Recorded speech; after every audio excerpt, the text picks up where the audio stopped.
اس رکوع میں اللہ جل شانہ نے پہلے منافقین کا مرض اور حال بیان فرمایا،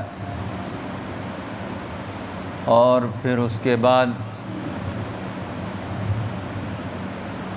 منافقین کا علاج بتایا، علمی طور پر اور عملی طور پر ان کا علاج کیا ہے اس کی طرف توجہ دلائی گئی کہ منافقین کا علاج کیا ہے۔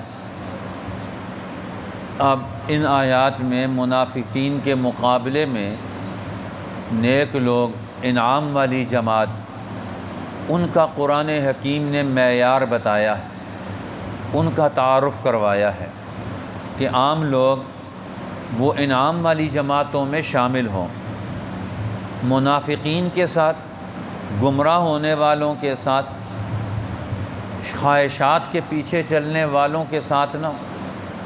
نبی کریم صلی اللہ علیہ وسلم اور صحابہ کی مخالفت کرنے والے، ان کے ساتھ وہ کھڑے نہ ہوں۔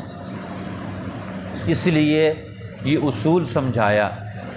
اب امت کے اندر کئی قسم کے نیکی کے اعتبار سے طبقے موجود ہیں، اس لیے یہ کمال والے لوگ ہیں جن کے اندر ایمان کا کمال، نیکی کا کمال، علم کا کمال، تقوی اور اخلاص کا کمال، ہر قسم کی نیکیوں کے قیام اور ان کے اثرات کا سب سے بڑا حامل طبقہ امت کے اندر یہ قائم رہنا ضروری ہوتا ہے۔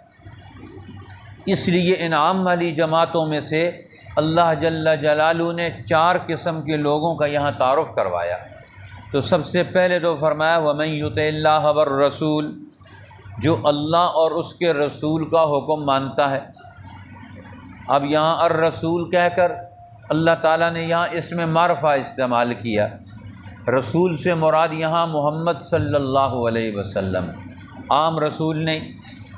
الرسول فرمایا کہ الف لام لگا کر اس کو خاص کر دیا، جو اللہ کا حکم مانے، اور آج جو دنیا میں آخری نبی آ گئے ہیں، رسول آ گئے ہیں، ان کا حکم مانے، ان کی بات مانے۔ فرمایا جو اب اللہ اور اللہ کے رسول کا حکم مانے گا، ان کے حکم پر چلے گا، ان کی فرما برداری کرے گا، تو پھر وہ شامل ہو جائے گا اس عمل کی وجہ سے اولئک مع الذین انعم اللہ علیہم، وہ ان لوگوں کے ساتھ شامل ہو جائے گا جن پر اللہ نے انعام کیا ہے۔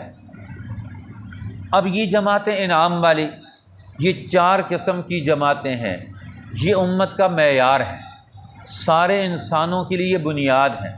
اب جو آدمی چاہتا ہے کہ میں دنیا اور آخرت میں کامیاب ہو جاؤں تو ان 4 جماعتوں کے معیار کو مان لے، ان کے پیچھے چلے، انعام والی جماعتوں میں سے، تو وہ انسان کامیاب قرار پائے گا۔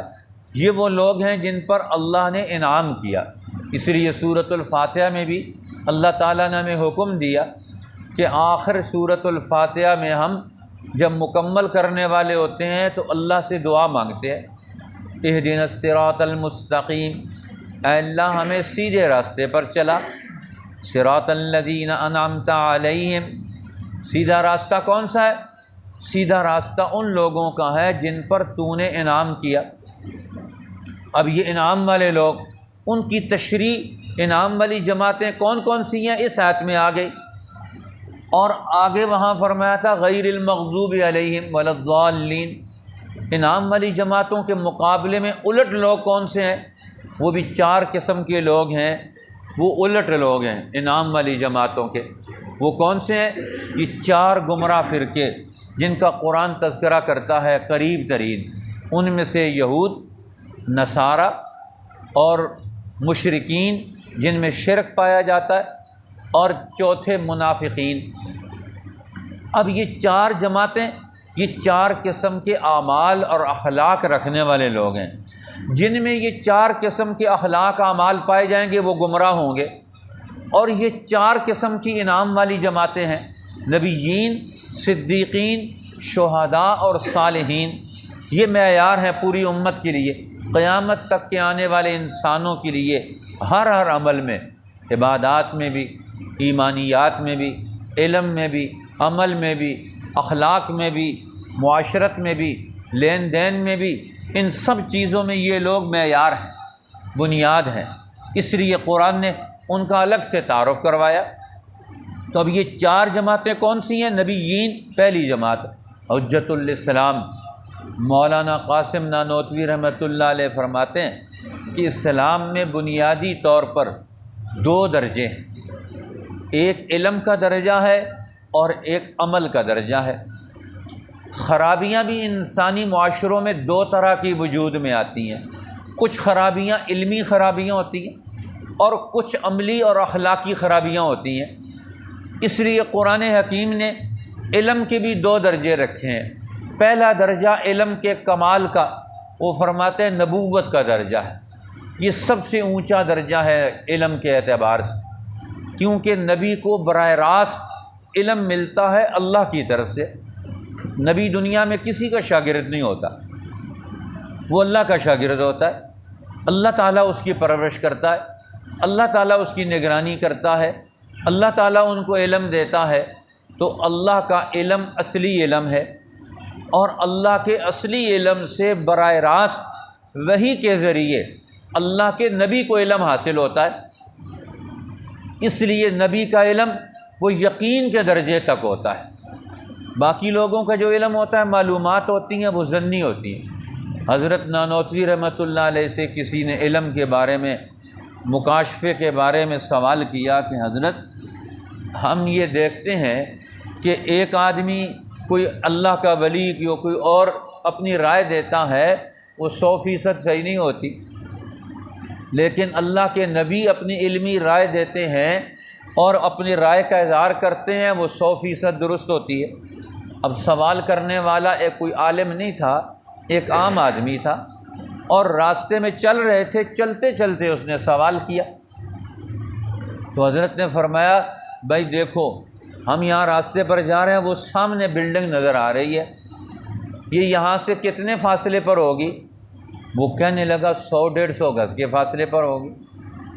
تھوڑا سا اور آگے چلے تو پھر پوچھا کہ یہ بلڈنگ کتنے فاصلے پر رہ گئی ہے؟ کہنے لگا کہ اب یہ 60-70 گز کے فاصلے پر رہ گئی ہے۔ پھر تھوڑا سا اور چلے تو انہوں نے کہا اب یہ کتنے فاصلے پر ہے ہم سے؟ کہنے لگا 20-25 گز کے فاصلے پر ہے۔ پھر اس کے قریب پہنچ گئے، تھوڑا سا اور آگے بڑھے تو انہوں نے کہا اب کتنے فاصلے پر رہ گئی ہے؟ کہنے لگا اب تو یہ تو 5 گز رہ گئی ہے۔ انہوں نے کہا پہلے آپ 2 عدد بول رہے تھے، 100-150 اور پھر جو ہے جی 70-80 اور پھر 50-60، اور اب کہتے ہو نہیں صرف 5 گز کے فاصلے پر رہ گئی ہے، اب 1 عدد کیوں بولا ہے؟ کہتا ہے یہ ہر ایک کو پتہ چل رہا ہے، سامنے 5 گز ہیں، نظر آ رہے ہیں۔ اب یقین ہو گیا۔ تو فرمایا یہی حال ہے کہ اللہ کے نبی ہر چیز کو قریب سے دیکھ رہے ہوتے ہیں، اور باقی لوگ وہ بہت دور سے دیکھ رہے ہوتے ہیں۔ جس طرح ہم بہت دور تھے منزل سے، ہم 2-2 3-3 فگر بول رہے تھے۔ آج بھی یہی حال ہے کہ عام لوگ جو ہوتے ہیں وہ اپنا علم، ان کے علم کے اندر ظن، گمان، اندازہ، تخمین یہ زیادہ ہوتی ہے، وہ علم یقینی نہیں ہوتا، وہ علم ظنی ہوتا ہے۔ اس لیے ظنی علم جو ہے نا، اس کی مثال ایسے ہی ہے جس طرح ایک آدمی نے گاڑی ڈرائیونگ کر رہا ہو اور اس نے اوورٹیک کرنا ہو، آگے سے بھی گاڑی آ رہی ہے، اس نے گاڑی اوورٹیک کرنی ہے۔ اگر یہ تو ماہر آدمی ہے، چلتا چلاتا رہتا ہے، اس کا اندازہ صحیح ہوگا، وہ اوورٹیک کر جائے گا، کراس کر جائے گا۔ اور اگر اس کا اندازہ نیا اناڑی ہے، غلط ہو گیا تو یہ دونوں گاڑیاں ٹکرا جائیں گی۔ تو ظنی علم کا نتیجہ ٹکراؤ ہوتا ہے، تباہی ہوتا ہے۔ آج پوری امت کیوں تباہی کی طرف جا رہی ہے؟ وہ لوگ ان لوگوں کو لیڈر بنا لیے جن کا علم ظنی ہے، خیالی علم ہے، اصلی علم نہیں ہے، حقیقی علم نہیں ہے۔ حقیقی علم انبیاء علیہ السلام کا ہے، جو اللہ سے براہ راست لیتے ہیں، اور ان کو تو اللہ کی کسی بات میں کبھی شک ہوتا ہی نہیں۔ اللہ کا نبی وہ تو براہ راست مشاہدہ حق میں ہوتا ہے، اللہ کا براہ راست مشاہدہ کر رہا ہوتا ہے، اس کی تجلیات کا، اس کے نزول کا، اس کے فرشتوں کا براہ راست مشاہدہ۔ دنیا میں اللہ کے نبی فرشتوں کو دیکھ لیتے ہیں، کہ اسی طرح اللہ کے غیب کے نظام کی بہت ساری چیزیں اللہ تعالیٰ ان پر منکشف کر دیتے ہیں، وہ ان کے علم کا اپنا درجہ اور معیار۔ اور نبی کے قریب ترین مرتبہ کس کا ہے؟ وہ صدیقین کا ہے۔ اور صدیق کسے کہتے ہیں؟ حضرت نانوتوی بھی فرماتے ہیں، اور حضرت مولانا حاجی امداد اللہ مہاجر مکی رحمۃ اللہ علیہ فرمایا صدیق وہ مرتبہ ہے دین کے اندر جس کو دین کے احکامات کے حوالے سے کسی قسم کا کوئی شک شبہ نہ ہو۔ جو چیز آ گئی وہ شک سے بالا تر ہے، جو حکم سامنے آیا ہر حکم کو وہ فوری طور پر پورے شرع صدر کے ساتھ، پورے یقین کے ساتھ اس کو حق اور سچ تسلیم کرتے ہیں۔ دین کے کسی مسئلے میں وہ مشکوک نہیں ہوتے کہ گھر پوچھنے کے لیے چلے جائیں مسئلہ صحیح ہے یا غلط ہے۔ وہ دین کے ہر مسئلے میں یقینی مرتبہ رکھتے ہیں، اس لیے دین کے کسی مسئلے میں ان کو کوئی شک شبہ نہیں ہوتا، ہر مسئلے کے دلائل ان پر واضح ہوتے ہیں۔ حضرت نانوتوی سے کسی نے پوچھا کہ آپ تقریر کرتے کرتے درمیان میں رک جاتے ہیں، تھوڑی دیر ٹھہر جاتے ہیں، یہ ٹھہر کیوں جاتے ہیں؟ فرمایا میں ٹھہر اس لیے جاتا ہوں کہ ایک مسئلہ بیان کرنے لگتا ہوں تو اس مسئلے کے اتنے دلائل قرآن سے، حدیث سے، تاریخ سے، سیرت رسول سے، عقلی طور پر اتنے دلائل اس میں آ جاتے ہیں سامنے کہ مجھے حاضرین کو دیکھ کر ان دلائل کو درجہ بندی کرنی پڑتی ہے کہ کون سی دلیل یہاں بیان کروں۔ سینکڑوں نہیں ہزاروں دلیلیں دین کے ہر مسئلے پر میں پیش کر سکتا ہوں، ہر آدمی کو مطمئن کر سکتا ہوں، مسلمان ہو، کافر ہو، ہندو ہو، سکھ ہو، کسی بھی مذہب سے تعلق رکھتا ہو، ہم اس کو اپنا دین سمجھا سکتے ہیں، منوا سکتے ہیں، یہ ہمارا دین صحیح ہے، سچ ہے، یہ حق ہے، یہ عدل پر مبنی ہے، اس کو کوئی نہیں جھٹلا سکتا۔ سلیم الفطرت انسان کوئی بھی آ کر ہم سے بات کر لے، دین کا ہر مسئلہ اسے ہم صحیح طریقے پر سمجھا دیں گے۔ یہی ہوتا ہے علم کا کمال۔ اللہ کے نبی ان کا علمی کمال اتنا اونچا ہوتا ہے کہ وہ ہر آدمی جو ہدایت کی تلاش میں ہوتا ہے اس کے دل و دماغ کو مطمئن کر دیتے ہیں، اور اگر اس سے مطمئن نہ ہو علم سے تو معجزات سے مطمئن کر دیتے ہیں۔ نبی اکرم صلی اللہ علیہ وسلم سے راستے میں جا رہے تھے تو ایک پہلوان عرب کا مل گیا، آپ نے اسے دعوت دی کہ میں نبی ہوں، میری بات مان لو۔ انہوں نے کہا مجھے تو دلیل شلیل کا پتہ نہیں، آپ میرے ساتھ کشتی کریں تو میں مان جاؤں گا کہ آپ سچے نبی ہیں۔ آپ نے فرمایا ٹھیک ہے، میں کشتی کرنے کے لیے بھی تیار ہوں۔ عرب کے صحرا میں تھے، اللہ کے پیغمبر، اس سے کشتی کی، اس کو پہلی دفعہ بچھاڑ دیا، سینے پر چڑھ کے بیٹھ کے کہنے لگا آج تک مجھے کسی نے بچھاڑا نہیں، میری پیٹھ نہیں لگائی کسی نے، آپ نے مجھے بچھاڑ دیا ہے۔ مجھے سمجھ نہیں آئی پہلوانی کا آپ نے کون سا داؤ اختیار کیا ہے، تو مجھے سمجھ نہیں آئی، اب آپ دوبارہ صحیح۔ آپ نے فرمایا ٹھیک ہے دوبارہ صحیح۔ پھر دوبارہ اللہ کے پیغمبر کھڑے ہو گئے، پھر اس کے ساتھ مقابلہ کیا، پھر اس کو فوراً بچھاڑ دیا۔ کہنے لگا مجھے ابھی بھی سمجھ نہیں آئی آپ نے پہلوانی کا کون سا داؤ اختیار کیا تاکہ میں سمجھ جاؤں کہ پہلوانی کے اندر جو میرا کمال ہے، میرے کمال نے یہاں شکست کھا لی ہے کہ مجھے پتہ ہی نہیں چلا کہ میرا کمال وہ آپ پر حاوی ہوتا، آپ کا کمال اتنا حاوی ہے مجھے اپنے علم کے بارے میں پتہ ہی نہیں چلا۔ تیسری دفعہ کرتے ہیں، آپ نے فرمایا تیسری دفعہ کر لو، اس میں کون سی حرج کی بات ہے۔ تیسری دفعہ آپ نے گرا دیا، کہنے لگا مجھے سمجھتے نہیں آئی، میرا علم شکست کھا گیا، میرا تجربہ شکست کھا گیا، ہاں نبی آپ کو مان لیتا ہوں، اب آپ کو میں نبی مان لیتا ہوں۔ کچھ لوگ وہ ہوتے ہیں جو عملی میدانوں میں وہ تسلیم ہو کر پھر وہ مسلمان ہوتے ہیں۔ تو اب ہم نے انسانوں کے لیے علم کا، سچے علم کا اور سچی ہدایت کا راستہ کھولنا ہے، اپنے لیے بھی دوسروں کے لیے بھی۔ اور یہ چار جماعتیں یہی کام کرتی ہیں، یہ انسانوں کو گمراہیوں سے نکالتی ہیں، نبیوں کا یہی کام ہوتا ہے۔ پھر وہ چلے جاتے ہیں تو امت کے صدیق کھڑے ہو جاتے ہیں۔ اب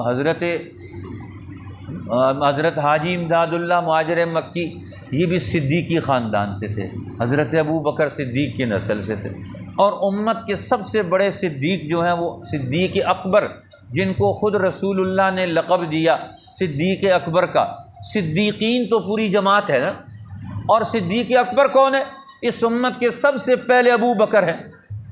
ابو جہل اسی وقت کہتا ہے یہ بتاؤ کہ اگر کوئی آدمی کہے کہ میں مکہ سے ایک ہی رات میں بیت المقدس گیا ہوں، وہاں سے آسمانوں پر گیا ہوں، پھر ایک ہی رات میں واپس آ گیا، یہ ہو سکتا ہے؟ انہوں نے کہا نہیں ہو سکتا۔ انہوں نے کہا تیرا ساتھی کہتا ہے یعنی محمد صلی اللہ علیہ وسلم کہ میں ایک ہی رات میں مکہ مکرمہ سے بیت المقدس گیا ہوں، وہاں سے ساتوں آسمانوں پر گیا ہوں اور وہاں سے واپس آ گیا ہوں، اسی وقت کھڑے کھڑے کہہ رہے تھے یہ نہیں ہو سکتا۔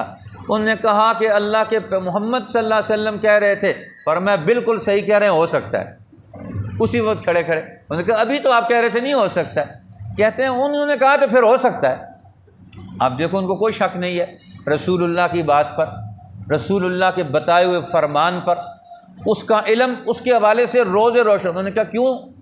انہوں نے کہا جب ان تک ہر وقت آسمان سے خبریں پہنچ سکتی ہیں تو جو خبریں پہنچانے والا راستہ ان تک کھلا ہوا ہے تو وہ ادھر سے راستہ آ رہا ہے تو ادھر سے یہ کیوں نہیں جا سکتے؟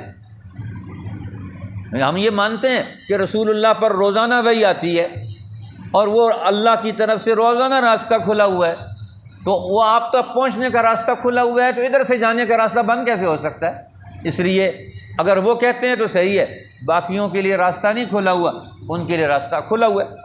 اسی لیے یہ صدیق یہ دین کا منصب ہے، جس کو دین کے بارے میں کوئی شک نہ ہو، دین کے ہر مسئلے کے بارے میں یقین رکھتا ہو، اس کو صدیق کہا جاتا ہے۔ فرمایا والصدیقین، اور صدیق بھی یہ علم کا مرتبہ ہے۔ نبوت اور صداقت یہ دونوں ایک جیسی ہیں، اس لیے ہر نبی کے لیے سچا ہونا لازم ہے، ضروری ہے۔ صداقت منصب نبوت کی بنیاد اور دلیل ہے، امانت اور صداقت۔ اگر نبی کے اندر یہ دو چیزیں نہ ہوں وہ نبی نہیں ہو سکتا۔ نبی ہوتا ہی وہ ہے جو امین ہو، اور نبی ہوتا ہی وہ ہے جو سچا ہو۔ اسی لیے رسول اللہ کی مکہ مکرمہ میں نبوت کے اعلان سے پہلے یہ دو صفتیں بڑی مشہور تھیں، الصادق اور الامین، اور دو مرتبے عمل کے ہیں۔ عمل کا پہلا مرتبہ وہ شہادت کا ہے۔ جو آدمی دین کو حق سمجھتا ہے تو وہ اس کے لیے ہر قربانی دے کر اس کو عمل میں لے آتا ہے۔ شہید کون ہوتا ہے؟ جس کو حق سمجھتا ہے اس پر عمل کرنے سے دریغ نہیں کرتا، چاہے جان چلی جائے۔ اور شہید اس کو کیوں کہا جاتا ہے؟ شہید شہادت سے ہے، گواہی دینا۔ یہ آدمی اپنے عمل سے گواہی دیتا ہے کہ یہ سچا دین ہے اور میں اس پر عمل کر کے جا رہا ہوں، اس کے بارے میں کوئی رکاوٹ نہیں تسلیم کروں گا۔ اس لیے شہید کو شہید کہا جاتا ہے، وہ دین کی سچائی کی اپنے عمل سے گواہی دیتا ہے۔ اور تیسرا مرتبہ عمل کا، چوتھا مرتبہ وہ ہے صالحین کا، کہ نیک لوگ، نیک بخت لوگ، جن کی طبیعت میں، جن کے مزاج میں دین کے اعمال سے مناسبت پیدا ہو جائے۔ ہر دین کا عمل ان کے لیے اپنا ہو، پرایا نہ سمجھیں اس کو۔ اس طرح پرایا سمجھتے ہیں تو اس کو چھوڑ کے چلے جاتے ہیں۔ دین کے ہر کام کو اپنا سمجھیں، اوپرا نہ سمجھیں۔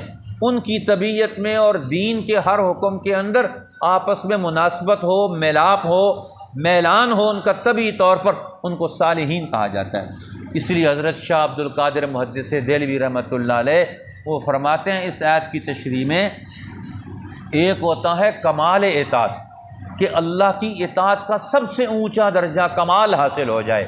یہ کمال والی تو چار جماعتیں ہیں، یہ چار جماعتیں تو کاملین کی ہیں امت کے اندر، یہ ہر دور میں رہیں گی۔ لیکن اب نبی وہ تو آخر الزمان نبی ہیں، وہ تو چلے گئے، لیکن اس کے بعد ان کی نبوت کے صدقے اور فیض سے صداقت کا مقام، شہادت کا مقام، صالحیت کا مقام، یہ امت کے اندر ہر دور کے کمال والے لوگوں کو حاصل رہے گا۔ لیکن امت کے عام لوگوں کے لیے دین کے فرائض، دین کے ضروری اور واجب احکامات کا عمل کر لینے سے ان کو ان چار جماعتوں سے مناسبت ہونی شروع ہو جاتی ہے۔ اس لیے نبی کریم صلی اللہ علیہ وسلم سے صحابہ اکرام کو بہت زیادہ دوستی تھی، محبت تھی۔ وحسن اولئک رفیقا، جو ان کی دوستی میں آ گیا، ان چاروں میں سے کسی کی دوستی میں آ گیا، فرمایا اس کو دی دوستی بہت خوب ہے، ان چاروں میں سے کسی کی دوستی اختیار کر لو۔ آج ہم دیکھ لیں ہمارا دوست کون ہے، اس لیے فرمایا ذالک الفضل من اللہ، یہ فضل ہے اللہ کا، جس کو اللہ نبیوں کی دوستی دے دے، جس کو صحابہ کی دوستی دے دے۔ جس کو صدیقین کی دوستی دے دے، شہداء اور صالحین کی دوستی مل جائے، تعلق مل جائے، یہ اللہ کا فضل ہے۔ وَكَفَى بِاللَّهِ عَلِيمًا، اور اللہ سب کو جانتا ہے کہ کون کس کا دوست ہے، کس کے ساتھ اس کا عمل ملتا ہے، نسبت ملتی ہے، ایمان ملتا ہے، عقیدہ ملتا ہے، کس کا کس کے ساتھ جوڑ تعلق ہے، اللہ تعالیٰ تو جانتا ہے۔ اس لیے قیامت کے دن یہی چیزیں واضح ہوں گی کہ ہر انسان دنیا میں کس کس کے ساتھ تعلق اور نسبتیں جوڑ کر آیا ہے۔ اللہ تعالیٰ ہمیں ہدایت نصیب فرمائے، اور ہدایت کی اور انعام والی یہ 4 جماعتوں سے ہمیں اپنی نسبت اور تعلق قائم رکھنے کی توفیق عطا فرما دے۔ وَمَن يُطِعِ اللَّهَ وَالرَّسُولَ، اور جو کوئی حکم مانے اللہ کا اور اس کے رسول کا، فَأُولَٰئِكَ مَعَ الَّذِينَ أَنْعَمَ اللَّهُ عَلَيْهِمْ، تو وہ ہوگا ان کے ساتھ جن پر انعام کیا اللہ نے نبیوں میں سے، والصدیقین اور صدیقین میں سے، والشہداء اور شہیدوں میں سے، والصالحین اور نیک بختوں میں سے، وحسن اولئک رفیقا، اور اچھی ہے ان کی دوستی رفاقت۔ ذالک الفضل من اللہ، یہ فضل ہے اللہ کی طرف سے۔ وکفی باللہ علیما، اور کافی ہے اللہ جاننے والا۔ صدق اللہ۔ یہ